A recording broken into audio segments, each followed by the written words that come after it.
Hi student, unique Edu word में आप लोग का स्वागत है। और आज की वीडियो में लोग सीखने वाले हैं, समझने वाले हैं और जानने वाले हैं कि जनरल वाउचर का प्रयोग किस लिए किया जाता है और क्यों किया जाता है और इसका रियल यूज क्या है और कब कब इसका इस्तेमाल किया जाता है। वह इस वीडियो में एक एक करके स्टेप बाय स्टेप जानने वाले हैं, समझने वाले हैं और सीखने वाले हैं। तो चलिए हम लोग जानते हैं कि जनरल वाउचर का इस्तेमाल कब और कैसे किया जाता है। तो देखिए, सबसे पहले यहाँ पे हमने लिखा है कि general voucher in Tally is an important voucher which is use to make all kinds of adjustment entry, जैसे credit purchase or sale, fix assets purchase आज एंट्री। मीन्स मतलब इसका यह है कि जनरल वाउचर एक ऐसा इम्पोर्टेंट वाउचर है जिसका यूज मोस्टली एडजस्टमेंट एंट्री करने के लिए किया जाता है। एडजस्टमेंट एंट्री करने का मतलब वे सारे क्वेश्चन ना परचेज में फिट बैठे, ना सेल में फिट बैठे, ना पेमेंट में जाए सही से, ना रिसिप्ट में जाए, ना कंट्रा में जाए, और उस क्वेश्चन को सॉल्व करना है और अकाउंटिंग में उसको दिखाना भी है। तो ऐसे क्वेश्चन को रिकॉर्ड करने के लिए सबसे अच्छा, सबसे सिंपल तरीका होता है कि जनरल वाउचर का प्रयोग करिए, क्योंकि जनरल वाउचर एक ऐसा वाउचर है जिसमें हर एक प्रकार के क्वेश्चन सॉल्व किए जा सकते हैं और उस क्वेश्चन को एडजस्टमेंट किया जा सकता है और अमाउंट को इक्वल किया जा सकता है और रिपोर्ट को सही से तैयार किया जा सकता है। तो ये उन्हें लिखवाया है फिर से नीचे कि जनरल एंट्री अकाउंटिंग करते समय जनरल एंट्री अकाउंटिंग करते समय दो अकाउंट के मध्य एडजस्ट करने के लिए किया जाता है। मतलब इस वाउचर का इस्तेमाल ऐसे कंडीशन में करते हैं जहाँ पे दो अकाउंट के मध्य एडजस्टमेंट की एंट्री करनी हो, जैसे फाइनेंशियल ईयर के अंत में फिक्स एसेट्स में लगने वाले depreciations, bad debts, income receivable, expense payable, provision आदि ट्रांजैक्शन के लिए जनरल एंट्री करना होता है।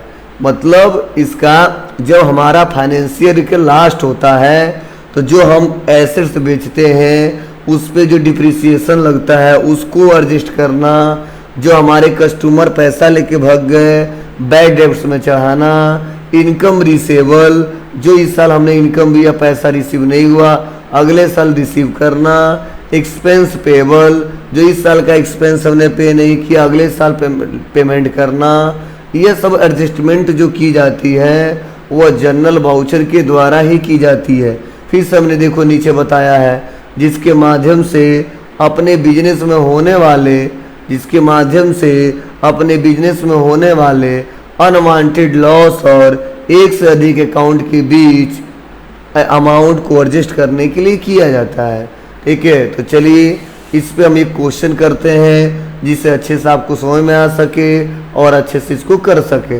बस इतना समझिए, जनरल वाउचर का इस्तेमाल उस समय करते हैं जब हमें दो अकाउंट के बीच एडजस्टमेंट करने हो, अकाउंट को मैच कराने हो, ठीक है, और रिपोर्ट को सही दिखाने हो और वो क्वेश्चन कहीं रिकॉर्ड नहीं हो पा रहा है, ना रिसिप्ट वाउचर में, ना पेमेंट वाउचर में, ना कंट्रा वाउचर में, ना परचेज वाउचर में, ना सेल वाउचर में। तो ऐसे कंडीशन में हम लोग जनरल वाउचर का प्रयोग करते हैं और क्वेश्चन को सॉल्व करते हैं। तो चलिए इस पे जो क्वेश्चन उसको देख लेते हैं हम लोग। इस पे देखिए क्वेश्चन दिया है, क्या क्वेश्चन दिया है तो यहाँ पे देखिए बताया जा रहा है कि as on 7 April bought furniture by cash ₹50,000।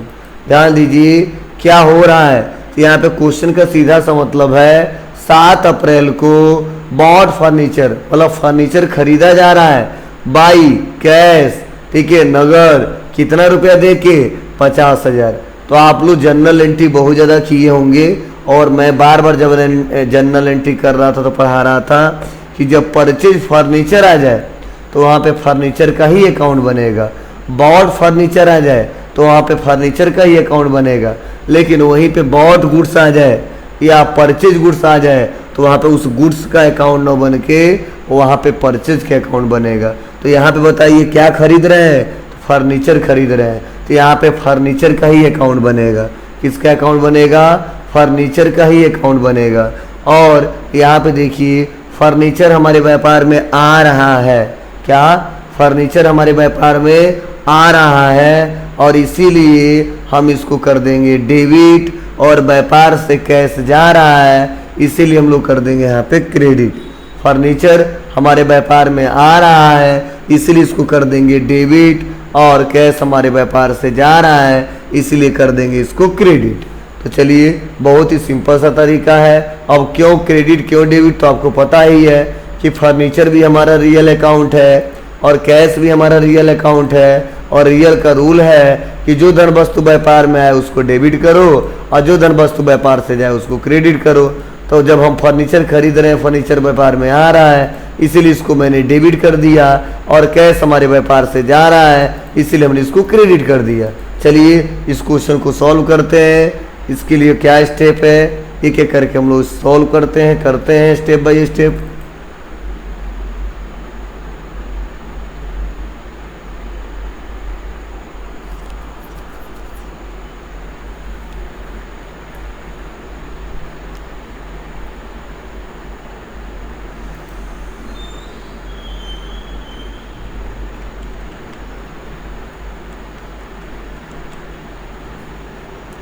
अब चलिए इस क्वेश्चन को सॉल्व करते हैं। इस क्वेश्चन को करने के लिए कहाँ कहाँ जाएंगे, तो सीधा सा मतलब है गेट ऑफ टैली में आएंगे, और गेट ऑफ टैली में आने के बाद से बाउचर में आ जाएंगे, और बाउचर में आने के बाद से देखो पेमेंट बाउचर ओपन हुआ है, लेकिन हमको काम किस में करना है, हमें तो जनरल बाउचर में करना है। और जनरल बाउचर का शॉर्टकट क्या होता है, F7। क्या होता है, जनरल बाउचर का शॉर्टकट क्या होता है, F7। आप F7 बटन भी दबा सकते हो या जनरल पे क्लिक कर दो, जनरल आपका ओपन हो जाएगा। अब यहाँ पे देखिए पहला क्वेश्चन आया है, ठीक है, 1 नंबर, और यहाँ पे पहले आ गया है डेबिट। तो यहाँ पे किसको डेबिट करना है क्वेश्चन के हिसाब से, तो हमें डेबिट करना किसको, फर्नीचर को। तो यहाँ पे एक अकाउंट बनेगा अल्ट सी फर्नीचर के अकाउंट, तो हमने यहाँ पे फर्नीचर अकाउंट ले लिया। फर्नीचर अकाउंट अंडर ग्रुप क्या है, फर्नीचर हमारे व्यापार के लिए एसेट्स है, और वो भी फिक्स एसेट्स है इसलिए लेंगे फिक्स एसेट्स। क्या लेंगे, fix assets, not applicable, GST not applicable, और उसके बाद से हम लोग यहाँ पे अमाउंट को कैप्चर कर लेंगे। कितना रुपया, तो टोटल देखिए यहाँ पे 50,000 है, तो हम 50,000 से डेबिट कर देंगे। इंटर दबाएंगे।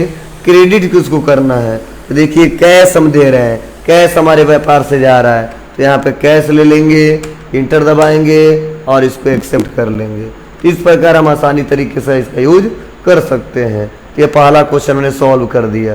फिर से देखिए दूसरा क्वेश्चन यहाँ पे दिया है, क्या एवी एडजस्टमेंट की एंट्री है, कहा जा रहा है फ्रेट चार्जेज, क्या है, freight charges incurred of ₹10,000 towards the purchase.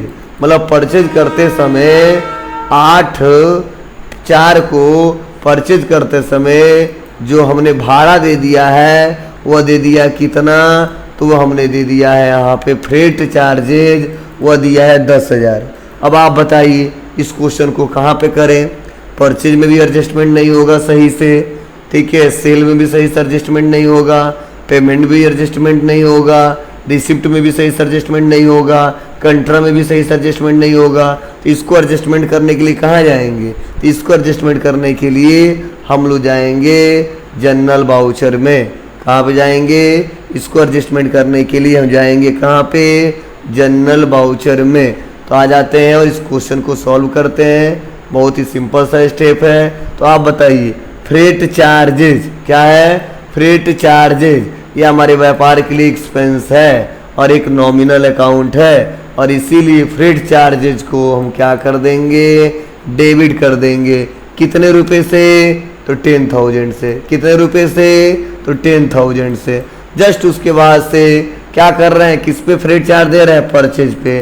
तो यहाँ पे परचेज का अकाउंट बनेगा, और परचेज जब भी रिड्यूस होता है, ठीक है, तो वहाँ पे परचेज का अकाउंट क्रेडिट होता है। इसीलिए यहाँ पे परचेज फ्रेट चार्जेज का अकाउंट बनेगा वह डेबिट होगा, और एक परचेज का अकाउंट बनेगा वह क्रेडिट होगा। चलिए इसको सॉल्व करते हैं। देखिए अल्ट सी करते हैं और लिखते हैं फ्रेट चार्जेज और इंटर दबाएंगे। इनडायरेक्ट एक्सपेंस ले लिया, उसके बाद से नॉट अप्लीकेबल करेंगे, नॉट अप्लीकेबल करेंगे, इसको भी नॉट अप्लीकेबल करेंगे। और कितना रुपया 10,000, तो मैंने 10,000 टाइप कर दिया। क्रेडिट किसको करना है, परचेज को, तो अल्ट सी करते हैं और यहाँ पे परचेज अकाउंट बनाते हैं। और परचेज अकाउंट बनाते समय कुछ पॉइंट ध्यान देना होगा। परचेज अकाउंट दे दिया, परचेज का अंडर ग्रुप क्या है, तो परचेज अकाउंट ही है, तो ले लेंगे परचेज अकाउंट, इंटर दबाएंगे। Types of ledger not applicable और जीएसटी अप्लीकेबल, जी applicable. As per company, goods या सर्विस, गुड्स ले लिया, इंटर दबा देंगे और एक्सेप्ट कर देंगे। नेम ऑफ आइटम, कोई आइटम का रिकॉर्ड है नहीं, इसलिए इंटर बटन दबाएंगे और देखिए हम परचेज को क्रेडिट कर दिए और इंटर दबा के इसको एक्सेप्ट कर लेंगे। तो देखिए हमने 2 क्वेश्चन कर लिया बहुत ही सिंपल तरीके से और आसान तरीके से। जस्ट हमारा देखो इसमें तीसरा क्वेश्चन दिया है, सेम वही दिया है। 7 अप्रैल को फिर से क्या कर रहे हैं, बॉन्ड कर रहे हैं। क्या बॉन्ड कर रहे हैं, फर्नीचर कर रहे हैं। कैसे कर रहे हैं, बाई कैश कर रहे हैं। कितने रुपए का कर रहे हैं, 60,000 रुपये का कर रहे हैं। तो सेम उसी के जैसा, पहले के जैसा, इसीलिए नहीं बताते हैं। सेकेंड आते हैं और हम लोग यहाँ पे क्या करते हैं, चौथा नंबर क्वेश्चन हम लोग सॉल्व करते हैं। देखिए चौथा नंबर क्या दिया है कि डिप्रिसिएशन चार्ज हो रहा है। क्या हो रहा है, डिप्रिसिएशन चार्ज हो रहा है। किस पे, ऑन फर्नीचर पे। कितना रुपए का, 5,000 का। एंड मशीनरी ऑफ रुपीज, कितने का, तो 20,000 का। अब यहाँ पे देखिए क्वेश्चन क्या क्या मतलब है, मतलब जो फर्नीचर हमने खरीदा था अब बेचते समय या हर साल के लास्ट में इस पे जो डिप्रिसिएशन चार्ज हो रहा है वो 5,000 हो रहा है। तो बताओ कितने का खरीदे थे, 50,000 का। तो साल भर में जो डिप्रिसिएशन चार्ज लगता है वो मान के चलो 10% लगता है। ठीक है, तो जो डिप्रिसिएशन चार्ज लगा हुआ है वो 5,000 लगा हुआ है। किस पे, फर्नीचर पे। और मशीनरी पे जो लगा हुआ है वो कितना लगा हुआ है, 20,000 लगा हुआ है। तो मशीनरी का हमने अकाउंट अभी बनाया नहीं है, ना कोई मशीनरी खरीदा है। तो पहले तो हम लोग क्या करते हैं, एक मशीनरी खरीद लेते हैं और तब इस क्वेश्चन को सॉल्व करते हैं, तो और भी बेटर तरीके से किया जा सकता है। तो आते हैं हम यहाँ पे और अल्ट सी करते हैं और यहाँ पे मशीनरी हमने क्या कर दिया, यहाँ पे वैसे क्वेश्चन तो दिया नहीं लेकिन हम खरीद लेते हैं जिससे आगे चल के कोई दिक्कत ना हो। मशीनरी अकाउंट क्या है, ये भी फिक्स अकाउंट है और नॉट अप्लीकेबल करेंगे, नॉट अप्लीकेबल करेंगे। और मान के चलिए जब हमने मशीनरी खरीदा वो 2 लाख रुपए का खरीदा। कितने का खरीदा, 2 लाख का खरीदा। और किससे खरीदा, तो बैंक से खरीदा, तो हमने कर दिया यहाँ, या कैश ले लिया, कैश खरीदा, इंटर दबा दिया। अब देखिए 2 लाख का हमारा मशीनरी है और फर्नीचर भी हम खरीद चुके हैं। अब उस पर हमें डिप्रिसिएशन चार्ज लगाना है। क्या लगाना है, डिप्रिसिएशन चार्ज लगाना है। तो बहुत ही सिंपल सा तरीका है, आप लोग डिप्रिसिएशन चार्ज का अकाउंट बनाओगे। कैसे बनाओगे, बस सीधा सा मतलब है यहाँ पे हम करते क्या हैं और कैसे इसको सॉल्व करेंगे। तो देखिए फर्नीचर खरीद रहे थे, ठीक है, आ रहा था व्यापार में इसीलिए डेबिट हो रहा है। अब फर्नीचर का पैसा घट रहा है इसीलिए 5,000 से क्रेडिट होगा। और मशीनरी 2 लाख का खरीदे थे उसका भी पैसा बढ़ा, व्यापार में आया इसलिए उसको भी डेबिट किए थे, लेकिन मशीनरी में 20,000 का माइनस हो रहा है इसलिए मशीनरी को क्रेडिट करेंगे। इस क्वेश्चन के हिसाब से क्या होगा, डिप्रिसिएशन चार्जेज अकाउंट डेबिट होगा और फर्नीचर अकाउंट 5,000 से क्रेडिट होगा और मशीनरी अकाउंट 20,000 से क्रेडिट होगा। तभी जो फर्नीचर हमने खरीदा है 5,000 का वह हमको मतलब जो 50,000 का खरीदा था उसमें से 5,000 की कमी आएगी और जो हमने 2 लाख का मशीनरी खरीदा था उसमें कितने का फर्क आएगा, 20,000 का। कितने का, 20,000 का। तो मैं आपको दिखा भी दूँ रिपोर्ट, जब आप बैलेंस शीट में जाएंगे और अल्ट प्लस या फोन दबाएंगे तो देखिए बता रहा है कि प्रेजेंट टाइम में मशीनरी कितना पड़ा हुआ है, यहाँ पे 50,000 का पड़ा हुआ है और वो उसके बाद से फर्नीचर कितने का पड़ा हुआ है, 50,000 का पड़ा हुआ है। मशीनरी कितने का पड़ा हुआ है, तो यहाँ पे देखो 20,000 का पड़ा हुआ है। यहाँ पे पहले ही दिखा दिया लेकिन देखो अभी माइनस होगा, 5,000 माइनस होगा तो यहाँ पे 45 होगा और 20,000 माइनस होगा तो यहाँ पे 1,80,000 होगा। तो इसीलिए हम बैक आएंगे, और बाउचर में आ जाएंगे। और बाउचर में आने के बाद से हम डेबिट करेंगे किसको, डिप्रिसिएशन चार्ज को। तो मल्ट सी करेंगे और एक अकाउंट बनाएंगे डिप्रिसिएशन चार्जेज। ठीक है, इंटर दबाएंगे। क्या है हमारे व्यापार के लिए, एक प्रकार का इनडायरेक्ट एक्सपेंस है। तो हमने लिख दिया इनडायरेक्ट एक्सपेंस। क्या, इनडायरेक्ट एक्सपेंस। नॉट अप्लीकेबल करेंगे, इसको भी नॉट अप्लीकेबल करेंगे और इंटर दबा के एक्सेप्ट कर देंगे। तो टोटल डिप्रिसिएशन चार्ज कितना लग रहा है, तो देखिए 5000 और एक कितना लग रहा है, 20,000। तो सीधा सा मतलब है या टोटल हम कर दिए 25,000। कितना कर दिए, 25,000। फिर से क्रेडिट कर देंगे किसको, फर्नीचर को। फर्नीचर कितने का पड़ा था, ध्यान देना, फर्नीचर कितने का पड़ा था टोटल हमारा, वो था 50 का। देखिए क्रेडिट हो गया 25 से, तो कितना बचा है, 25। तो ऐसा तो करना नहीं है, हमको करना है 5000 से। तो देखिए जैसे 5000 से कर दिया तो क्या बैलेंस आ गया, तो 45 आ गया। फिर से क्रेडिट करना किसको, मशीनरी को। यहाँ मशीनरी कर दिया और कितने से कर दिया, 20,000। तो यहाँ पे देखो कितना आ गया, 1,80,000। मीन्स मतलब क्या है, जो 50,000 का मेरे पास फर्नीचर था, साल के लास्ट में हमने 10% डिप्रिसिएशन चार्ज लगाया था और वो हो गया था 5,000। उस पर हमने डिप्रिसिएशन चार्ज लगा दिया। जो मशीनरी 2 लाख का खरीदा था, साल भर में वह उसका 10% डिप्रिसिएशन चार्ज किया, 20,000 आया, उसको भी हमने एडजस्ट कर दिया। इसीलिए यह हर साल करना पड़ता है, तभी हमारे व्यापार का स्थिति पता चलेगा कि मेरे व्यापार में कितने लाख रुपए का संपत्ति है, रियल कितने का है। कई लोग क्या करते हैं, डिप्रिसिएशन चार्ज चढ़ाते नहीं है और आगे चल के उसको दिक्कत हो जाती है। बस अभी इंटर बटन दबाएंगे और इसको एक्सेप्ट कर लेंगे। ठीक है, तो इस प्रकार हमने आपको बताया जर्नल एंट्री क्या होता है, क्वेश्चन को इसमें कैसे रिकॉर्ड करते हैं, क्यों रिकॉर्ड किया जाता है और रिकॉर्ड करने का क्या स्टेप है। अगर ये वीडियो आप लोग को समझ में आया हो, ठीक है, तो इस लाइक, कमेंट, शेयर, सब्सक्राइब करना ना भूलें। Thank you.